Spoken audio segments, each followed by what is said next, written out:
Welcome and thanks for joining us for another episode of Code Girls on Air, a podcast exploring all things technology, female leadership, careers, education, and topics within the nonprofit sector.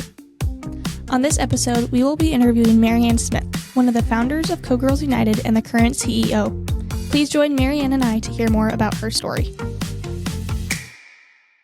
Welcome, Marianne, to the podcast today. Would you mind by just kind of briefly introducing yourself? Sure. I'm Marianne Smith, and I'm one of the founders and the current CEO of Code Girls United. Mm-hmm. And how much background would you like to know? Well, you know what? Can you tell us kind of the different jobs you had leading up to starting Code Girls? Yeah. Because I want to talk about NASA, too. Okay.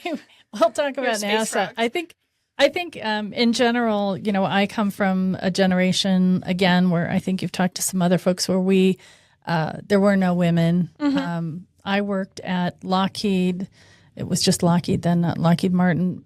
There were 25,000 people employed at where I was working as an electronics technician, and there were only 2 women in that job at the time. That's how I worked my way through college. And again, when I started as an engineer, there are questions. Are you going to get pregnant? We can't pay you as much because you're a woman. All of these things that today, for the most part, are not really prevalent. It was a really different world, and it was a world where there were no women and not a few women. I worked as an engineer for Lockheed, and I worked in many different departments, doing a lot of different things. So, and maybe some things that I probably wasn't qualified actually to do. And a lot of that, again, had to do with the fact that I was a woman and there were audits. Yeah. Things like that. What can you say about the audit thing? Yeah, they Equal Opportunity at the time was a government contractor, so they wanted to have diversity in the workforce, and it wasn't diversity like nowadays. It was just kind of like one person. Right. So I was the one person for many departments, but I was the same person. Right. So I got counted over and over. And it's kind of odd. Because they moved you around. Because they moved me around a lot. And at the time, it was, I thought it was great for me to be able to do that because I was learning all of these different things. And people would tell me, you have to specialize. And for me, I really enjoyed it because I did everything from electrical. I did a lot of mechanical work. I actually did some structural work, and that's the one time I was like, I really shouldn't be doing this. But a lot of different jobs, and I got to see a lot of different things like missiles and satellites and a space shuttle tile of all things. That was a materials job. Basically everything under the sun where they could put me. And I did end up doing some work with Lockheed, but at NASA Ames in Sunnyvale, California. And that was for science experiments that were going up in space. Mm-hmm. And mine was frogs in space. Frogs in space? Frogs in space. I did rats in space a little bit, but, mostly frogs. Which, what they're sending up has to do with the type of experiment. There's a principal investigator. It's usually a PhD and has an idea for an experiment that they want to do in space, and then it gets approved, and then you have to build all the equipment and everything that goes with it, and that's what I was a part of. Mm. So it was interesting, and the people I worked with were really fun. It was more like an academic environment, I would say, than a strict work environment. Yeah. So again, and I'll say this, my interview involved questions about me drinking beer, which was very odd again. Was it bonus points if you did drink beer, or did they not want you drinking beer? No, you had to drink beer, or they would not hire you. You didn't drink beer. And you had to be very specific about what kind of beer that you would be willing to drink. So it was. Well, I guess you passed the test. So I just sure, whatever you guys want. Yeah, I was excited. I was really excited to work that job, and then I worked for got out into the whole Silicon Valley startup thing and did some work for a bunch of different companies, and then took a little time off. I had my sons, are twins, And then after that, eventually we had moved, actually back east. We had moved from California when my kids were really young. I think they were only 2 then, and to be closer to my family in Ohio. And then we came back because we have relatives here in the valley, in Flathead Valley, and we had wanted to move here. Actually, originally we wanted to move here, but there was no work. And that was kind of the decision where, well, there's no way that we can move there. Right. So we ended up back east. And then finally, my husband was doing some work for Ancestry. And he was flying back and forth. And I think it's time for us to try and get to Montana. So that was. And how many years had that been since you? I think we've been here for 15 years. Oh, okay. Yeah. And anyway, and then I ended up starting to teach at FECC as an adjunct. That's right. Computer science. Again, it was fun to teach. I really enjoyed it. But what ended up happening, and here's my Code Girl story. Yeah. Lead right into it. That's great. Yeah. So what I ended up happening, there were hardly any girls or women in my classes. There were some. Because you taught computer science classes, I taught correct? computer. What all did you teach? I taught Java. Okay, Java. Yeah, it's before they switched everything to Python. Now so Python's like the first class. Now Python's the first class, but before it was Java.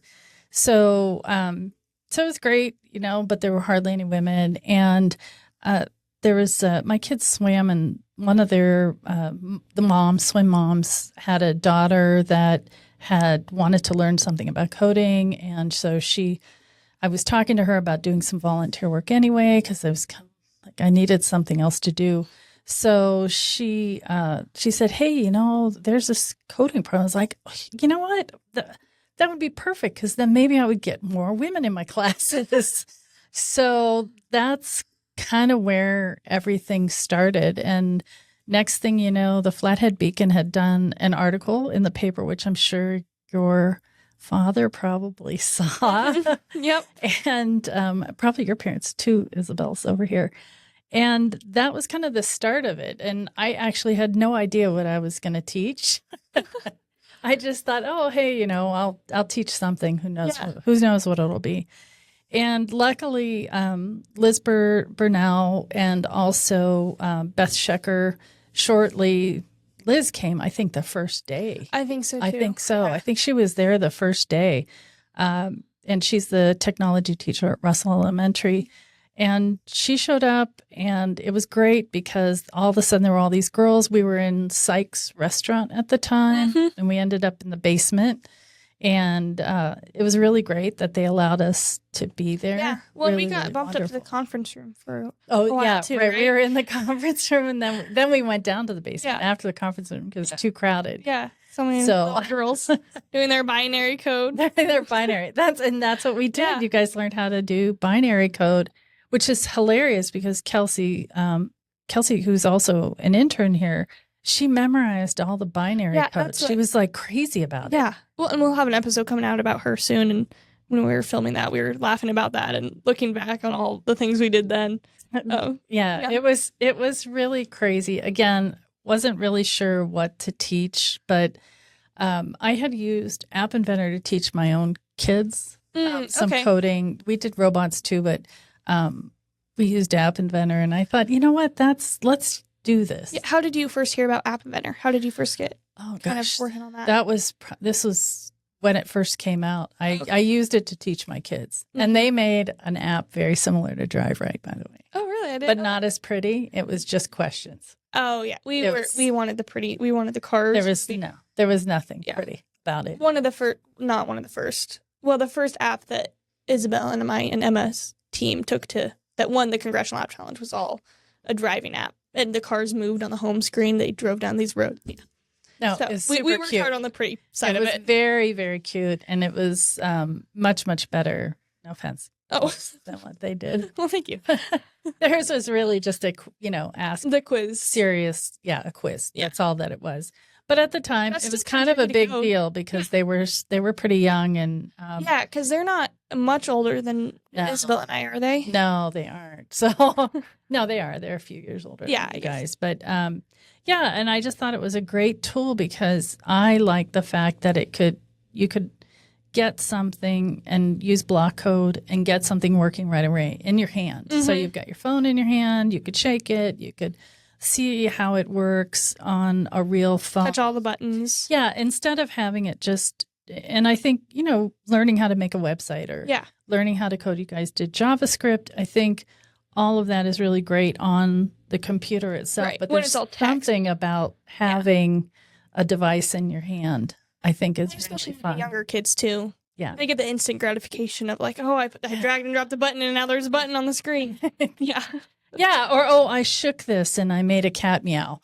Those kind of things are I think they're really great feedback for kids. So that's kind of how App Inventor kind of came about. And then I found out that there was going to be some sort of competition.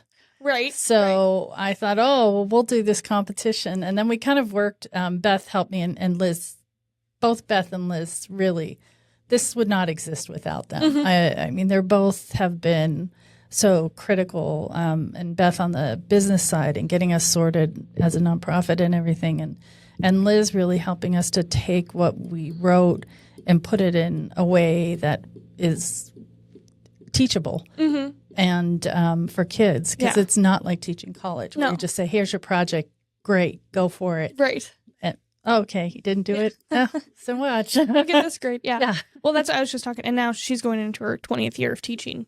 Oh my gosh. Yeah. I know. So like even back then when Co-Girl started, she'd still been teaching for 10 plus years Oh yeah. at that point. So, yeah. So it was great to have people that had some of that experience. And then we worked our way back from what the competition wanted. We worked our way backwards to come up with what we were going to do to get there. Yeah. So it was not like, we came up with this plan. Oh, hey, we're going to do this, this, this, this. It was like, okay, what do we got to throw out at the end? Right. Let's work backwards and see how we can get to it, which is also interesting. Sometimes that is like a commercial project or an engineering project or a software project where you know what the end result's going to be. And then you've got to figure out some way to get there. Yeah.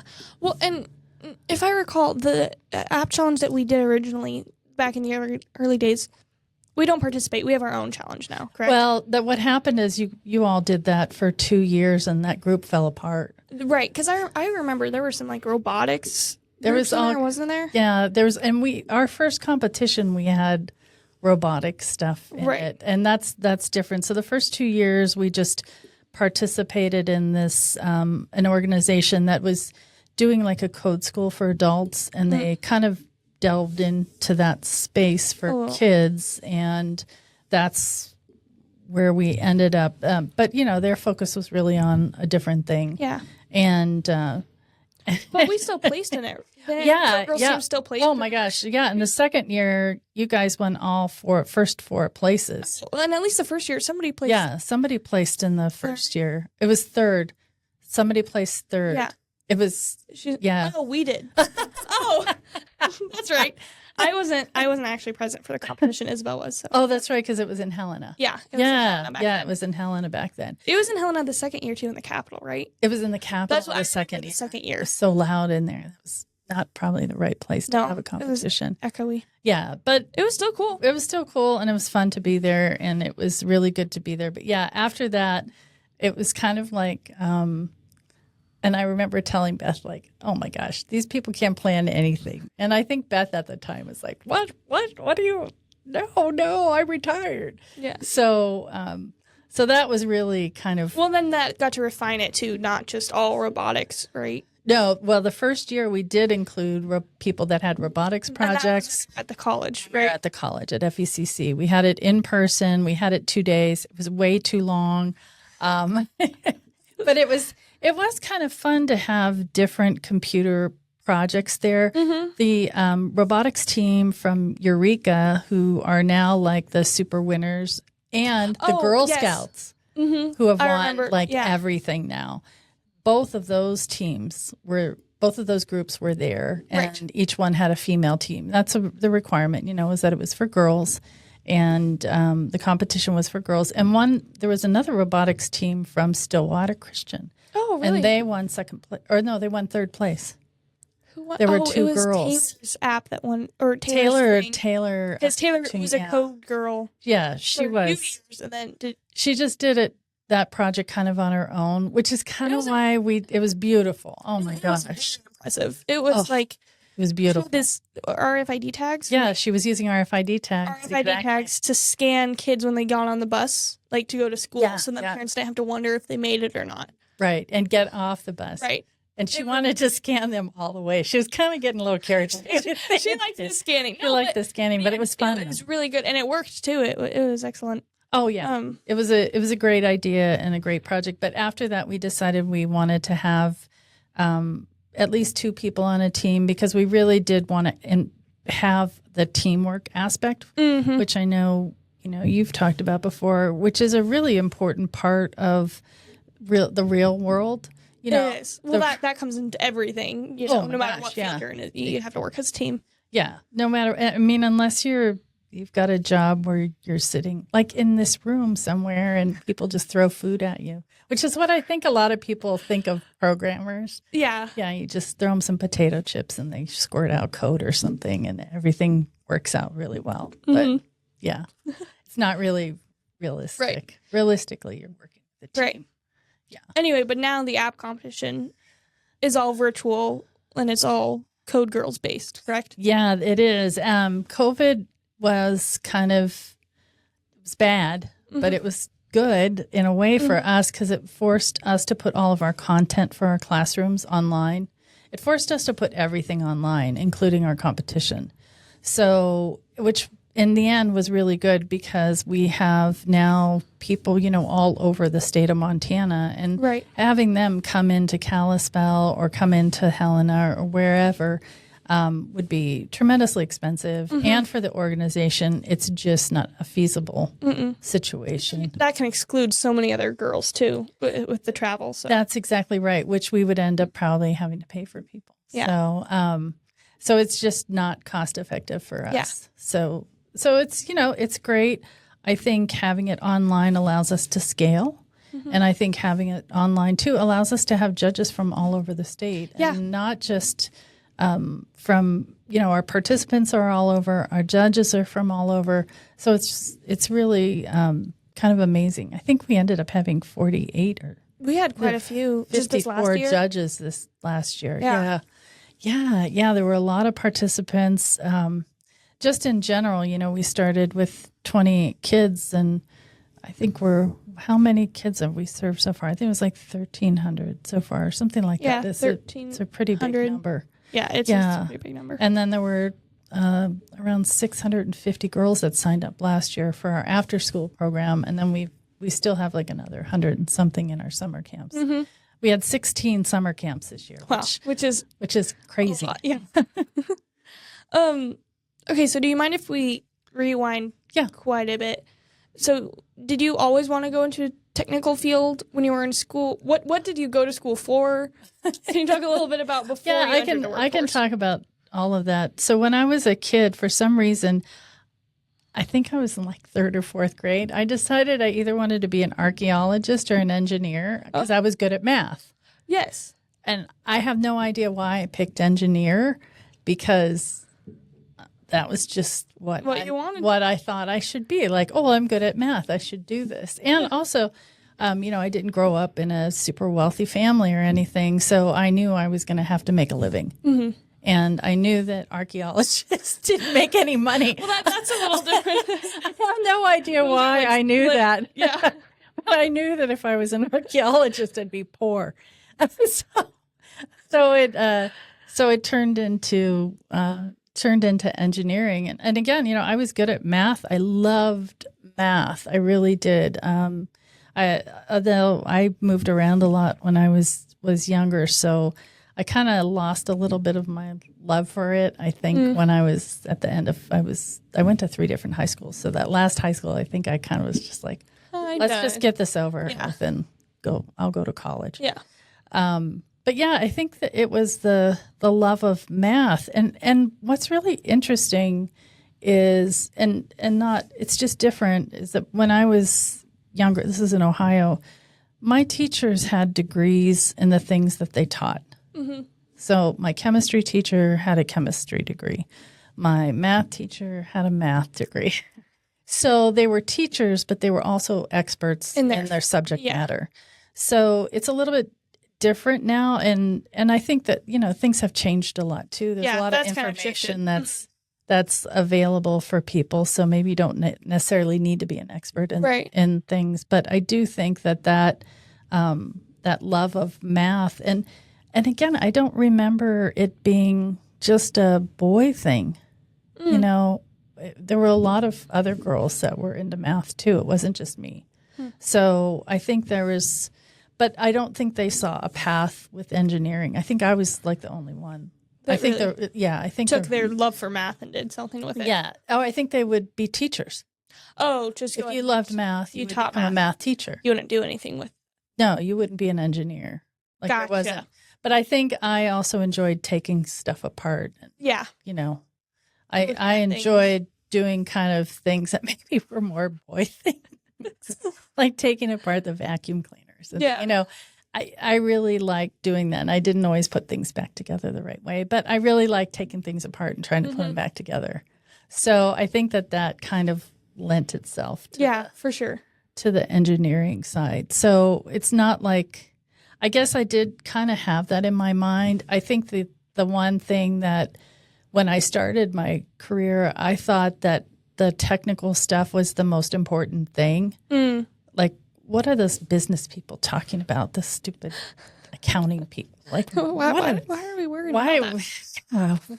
Let's just make this really cool thing. Yeah. So I think that then I finally figured out if you don't have people to buy your stuff or that are going to be able to use it, that it doesn't matter how cool it is. This thing is over here. Yeah. If there's not a market, or even if I give it to you and you look at it like, how am I supposed to use this? Yeah. So I think I was in love with the technical side of things when I was younger.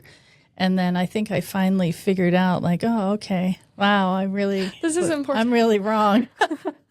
Well, and is that what kind of made you want to put the business aspect in Code Girls? Yeah, it is. And that's the thing, too, is at the time, and Beth and I have talked about this, and I've talked about with other people even recently, is when you're getting a technical degree, a lot of times maybe you get one entrepreneur class or something like that, but you really aren't getting the whole overview of, hey, wait a minute, there's this whole business aspect that you need to have some understanding of why you're creating these things, or why somebody wants you to make this, or what that's all about.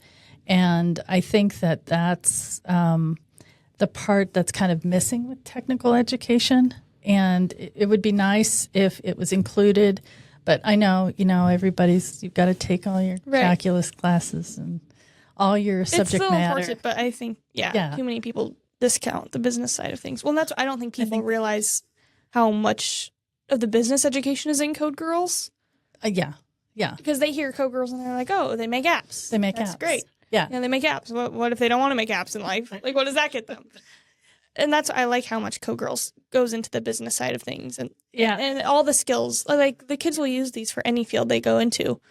Right. And that's why we did it the way that we did it, is because we said, okay, they've got to have some technical understanding and a little bit understanding of computer science concepts. And that's what we built Code Girls, so it's still, you're learning how to code, you're learning about conceptual ideas, you're learning about flow and logic and all these kind of things that are, I don't know if that's right brain or left brain. Anyway, all these things that are very logic based. But at the same time, okay, now you've got to take it and, Shark Tank me, sell me, sell me on your idea, make it happen. Skills too. Oh my gosh, that's another thing. And I'm sorry, I was listening to your podcast last night. So Isabel was talking about when she started, she was shy. Yeah. I was horribly shy when I started working, and I think part of it had to do with the intimidation of where, again, there were no other women. I mean, the only other women were the secretaries, administrators now, but that was it. Yeah. So, well, and what are some of those challenges that you experienced being a woman in a male-dominated field? Yeah, it was other than the interview questions that were a little out there. Weird questions on interviews. I think it was hard. And I don't think a lot of young women today really realize how hard it was. And that wasn't that long ago, maybe 30, 40 years ago. It wasn't like it was 100 and it wasn't like 1900 or something. Right. But your ideas, being able to defend your work, there were always people ready to jump on negating your ideas and negating whatever your opinions were. And kind of how do you deal with that? How do you deal with all of these guys in a room and they all think they have the best idea and your idea stinks, and how do you defend yourself? I think it's interesting. Some people here call me kind of alien-ish because I don't necessarily show kind of some emotion that I think is kind of typical sometimes with women, and not in a bad way. It just you couldn't do that. I mean, you would never be able to cry. You would never be able to show any weakness at all. You had to be like, I am here and I am I'm tough and you can't beat me down. And I had men tell me I didn't belong there. I had in college, I had my counselor told me I didn't belong in that program. So it's that sort of thing. I had a boss once when some guys threw some newspapers at me. He told me, he was like, well, it's character building. That was funny because Isabel said it the other day. This is character building for you. So it was just things that, you had to kind of be able to not get really upset about it, because if you did, you would be attacked for it. Yeah. So you had to be pretty tough, and you had to be like, okay, I'm not letting anybody see how I'm feeling. Well, that's what I love, that we're giving girls opportunities to be in just a girl environment. Yes. Because there was one time, it was pretty early on when I started the program, and there was also like a robotics club in the Valley, and the guy didn't let me in because he said it'd be too hard for me being a girl. And so that's what I didn't think about it, because I'd been in co-girls, and I was like, what do you mean it's because I'm a girl? I just want to be in the robot. Anyway, I didn't get to be in the robotics club, but I'm happy that I was able to be in co-girls, and we've done even some, things like that, and we've touched on so many different things, especially in the advanced class. Oh my gosh, yeah. So I don't feel like I missed out on anything, which is amazing, but it is, but still, there's still this perception like, oh, well, you won't get this. It's like, and part of why I started Code Girls too was I wanted girls to succeed on their merit, and to be able to go in a room with all these people, and maybe they're all men, and you could stand there and your ideas, you could speak your ideas, you can defend your ideas, and your ideas would be technically very valid. So, having that kind of confidence in yourself is so important. Like I think the technical part of what we do is important, but I do really think, and I think it was after the first year, and you weren't there. I think Isabel was there. There's one gal that was on Kelsey's team. She was really, really shy. I tell this story all the time because it really made me change my mind about everything. She was so shy, and she would hardly talk, and her mom we were at a big table, and they got up to talk, and that was a competition. You weren't there. It was brutal. All the girls in the audience could ask questions to the team that presented. So the team presented to the whole audience. And then everyone could ask questions, not just the judges. No, it was everyone. So, of course, these are like super competitive little girls. Sure. So they were asking these questions that they were just horrible questions. Not horrible. I mean, they were just very meant intimidating to throw off the team. Yeah. And they were meant to put the team on the spot. So somebody did that to that team, and all of a sudden, this girl just picks up the microphone. She was so shy. Remember, she would hardly even talk to her teammates. I can't remember her name now. Yeah. But she just grabbed the microphone, and she's like, and this app does this, and it does this, and because she did most of the coding. Oh my. So and it does this, and this is how it works, and blah, blah, blah, blah, blah, blah, blah. And her mom was at the table crying, like everyone was crying, like, oh my gosh, look at her. So I think that was a big wake up call for me in a way, because it even now it makes me feel like goosebumpy. Just seeing that change in a girl to where she was really smart and she was really good at coding. To see her break out of the shell where she had this confidence to talk about her project and defend it in front of this room of brutal girls. Right. Yeah. Yeah. No, little girls can be mean sometimes, for sure. No, I'm glad. But it was, it was great. And that's why, again, that part of the program, I think, is almost more important in a way than the coding. Being able to hold your own. Being able to hold your own, having that confidence, being able to organize your thoughts. Miss Gantt chart over here. I remember when we taught you how to make Gantt charts. And next thing you know, you've got walking with the binder and you've got it all spread out. It's like amazing. And again, kids, I think, have the capacity to do so much more and be kind of stretched a little bit more. Yeah. Especially if they're in a format where it's okay to fail. And we talk about that a lot. Kelsey was talking about that too. Yeah, I think that Girls Who Code, which is a giant organization that does really well in urban areas across the country, but they did a study about girls where girls want to do things that they know they're going to be successful in and that they're going to be perfect in general. That's the thing. And the one example they used is they surveyed a bunch of kids who took a test and they all got 90%. Okay. All the girls thought they failed. And all the boys thought they were the best, that they rocked it. Like they had just done the best job in the entire world. Yeah. So that perception, again, where girls, and it's kind of stereotyping, but at the same time, there's some statistics that prove it. Yeah. So how different genders handle different situations. Yeah, exactly. So I think that having girls be comfortable failing, even if it doesn't work out, you try something else. And this is a great example, this podcast room. How many things you guys tried to make it work? This room, I mean, if everyone could see in here, everything you see has been replaced at least twice, sometimes 3 times.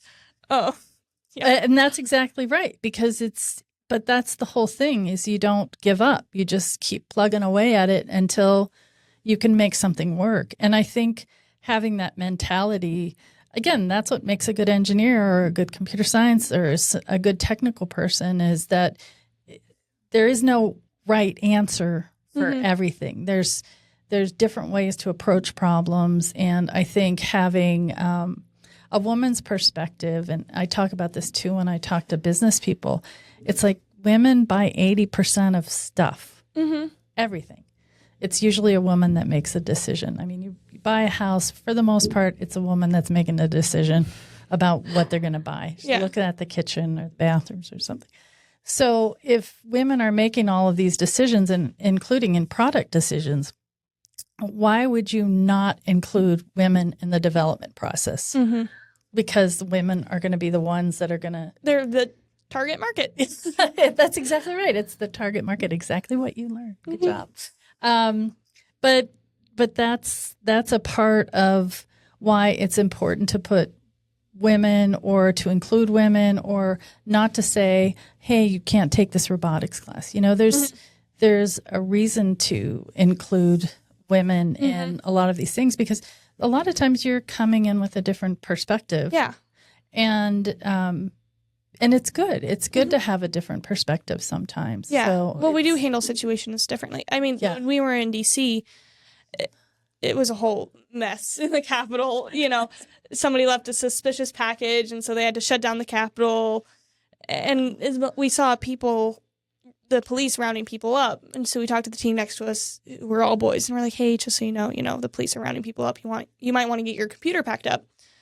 And how many? 2 brushed us off, and then one was like, yes, ma'am. And he packed up right away. And then 2 seconds later, the police came down and, said, hey, guys, pack up.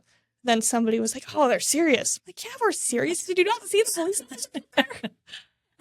Well, that's it. That's exactly it, Michaela. It's like they tell you something. You're like, oh, hey, yeah, look, it looks dangerous. Oh, they're rounding people up. Oh, we should go. Yeah. These guys are just like, oh, yeah. No, we're just joking with you. Yeah. Oh, no, we were just kidding. We were just. The whole thing was a joke. Yeah. No. That whole experience. I mean, it was amazing going to DC and everything, but that was memorable for sure. Well, I'm glad that you guys enjoyed going to DC. I was really proud of you guys for going there and representing Montana and being some of the few girls that were there. Yeah. Was pretty amazing. I mean, it's really amazing that you were able to do that. And, and a shout out to all of our legislators that got to meet all of you and spend some time with you. No, they were all amazing. Yeah. Yeah. So again, there's all of these things you get to do. But as a part of that, let's go back. I'm going to circle back to talking, learning how to speak in front of people is just so important. Yeah. It's a skill that you could take into anything. It doesn't matter if you could never, ever work and you could stay home and be a mom but you may have to go make a plea for something at a school board meeting. Yeah. You would have this for something. You're volunteering for something. You would have that kind of confidence in yourself to be like, okay, here's my plan. This is what I'm going to say, and let me figure this out. So, those skills again are just the teamwork aspect, the defending your work, the speaking in public. Well, all of speaking is huge because Isabel and I have been up on a stage presenting since fourth grade. So, I don't even really think twice when we have to public speak. But, that's such a big thing to have on these little girls. And they take it really well. Oh, yeah. I can't think of one girl who's gone through the program completely that hasn't benefited from that.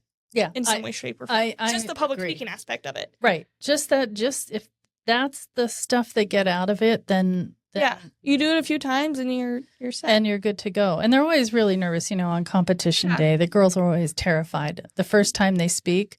But with our competition, they have to speak 4 times. Right. So by the end, the 4th time, they're usually pretty confident and can do a really great job speaking. So even doing that where you're progressively getting better and better and better. In a rapid fire, In a rapid fire way. With adults that are asking you questions about your work that you have to defend and you have to answer. Again, the whole process of what we have, I think, is more akin to something that you would be faced with in real life than anything in school. Yeah. I do think so. Yeah. So, now schools give you choices for all the little things. Like, do you want to be on speech and debate? Do you want to public speak? Would you rather hide in the corner? And so I like that in Co-Girls, everybody has a part in something.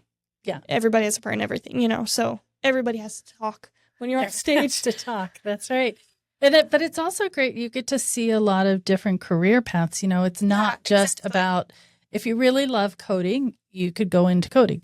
If you really love design, you could go into coding/design, or you could go into project management. You could go into marketing, tech marketing. That's huge. You could go into there's all of these different fields that are in technology. It's not just, this is a software engineer is the only job. Yeah. There's tons and tons of different work.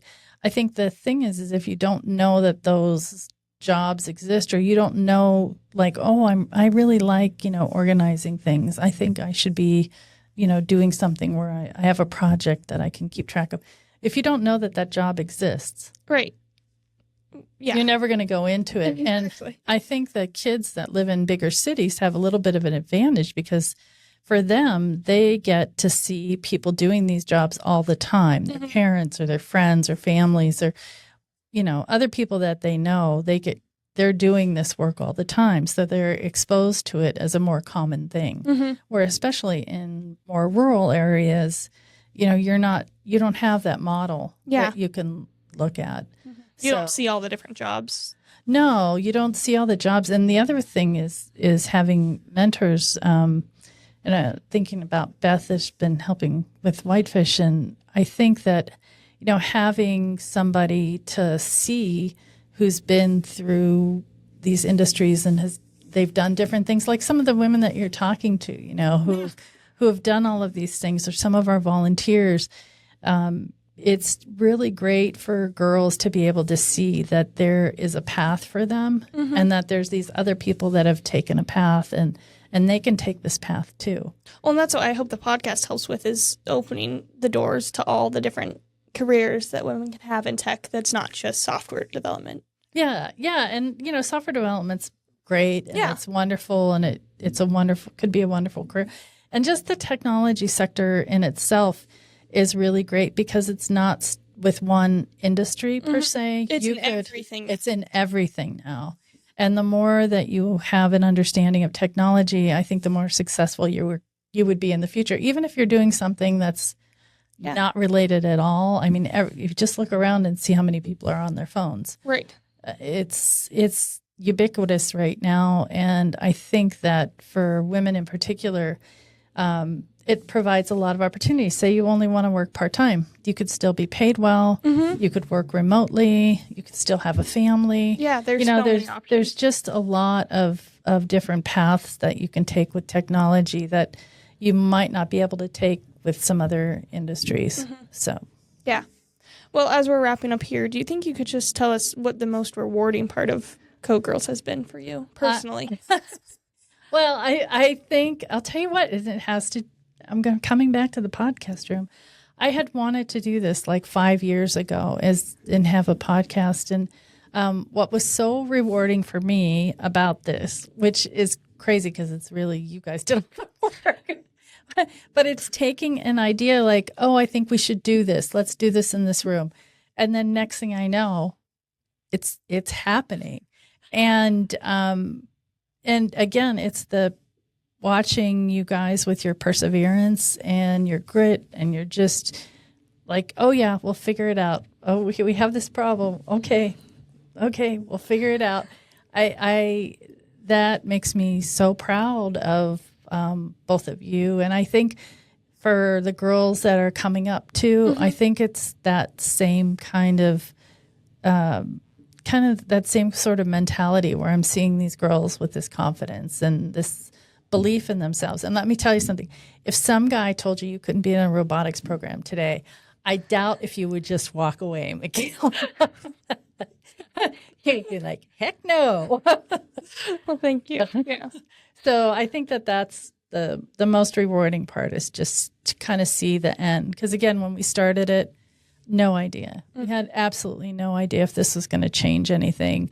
I mean, having the girls that are down at MSU right now, and you guys eventually going down, I think that that just shows that what we're doing does have an impact. And it's going to be crazy because if there's like 600 girls showing up at MSU for computer science, I don't know what they're going to do. They're going to have to build 3 more buildings or something. Yeah. Nice. Yeah, no, for sure. That's the goal, right? That is. Did you ever see Code Girls getting this big? I mean, it's a statewide program now. No. My son did.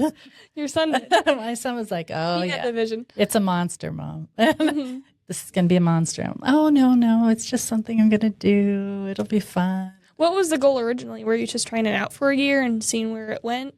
I think for the first year, it was just like, oh, we'll try it and see what happens. The second year was like, oh, we wrote some curriculum stuff. Let's see what happens the next year. And then Beth and I put a 5-year plan together.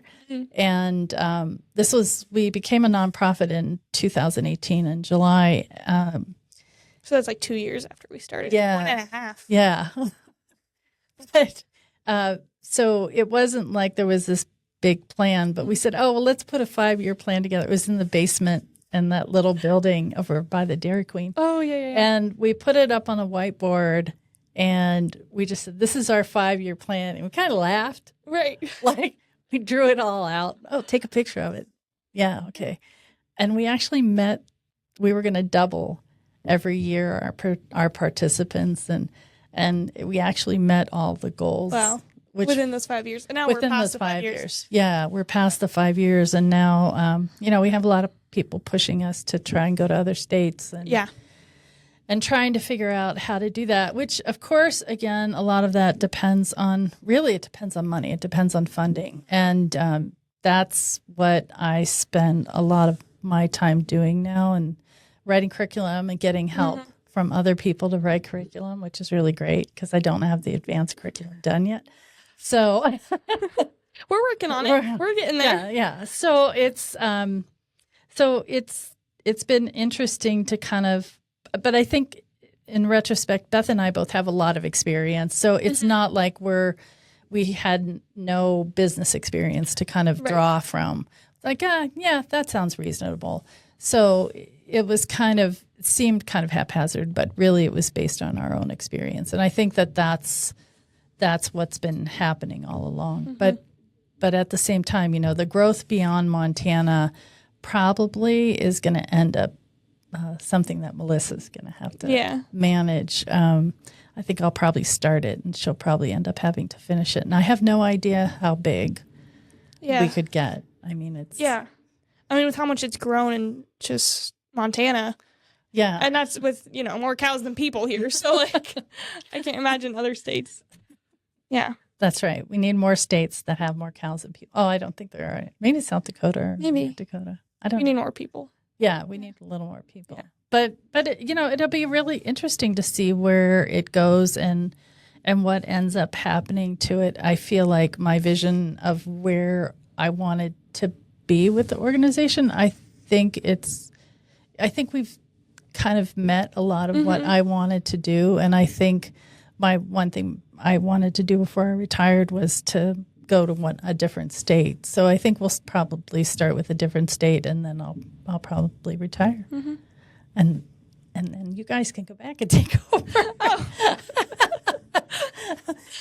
Well, it's great because I hope you guys, even when you head off to college, you'll still do some work for us. Yeah, absolutely. And we have a program down in Bozeman at MSU, so there you go. It'll be close. It's right in the engineering building. I remember when we went down for the fundraiser in October, you showed us. Yeah, so it's really great. I think that the Code Girls could morph into something else. I don't think we're ever going to be like a city focused organization. I love being on the reservations. I love that we're in a lot of different areas where kids don't, and girls in particular, have even less opportunity to learn anything about technology, really, because it's not required in Montana.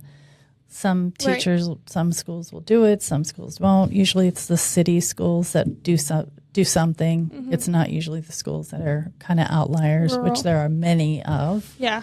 Yeah. So it's nice to touch those.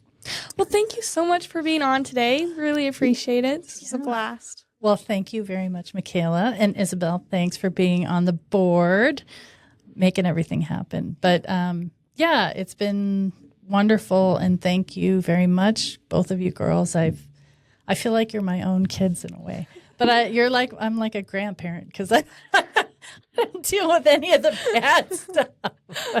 I'm just like, oh, yeah, let's do this. It's like a craft session.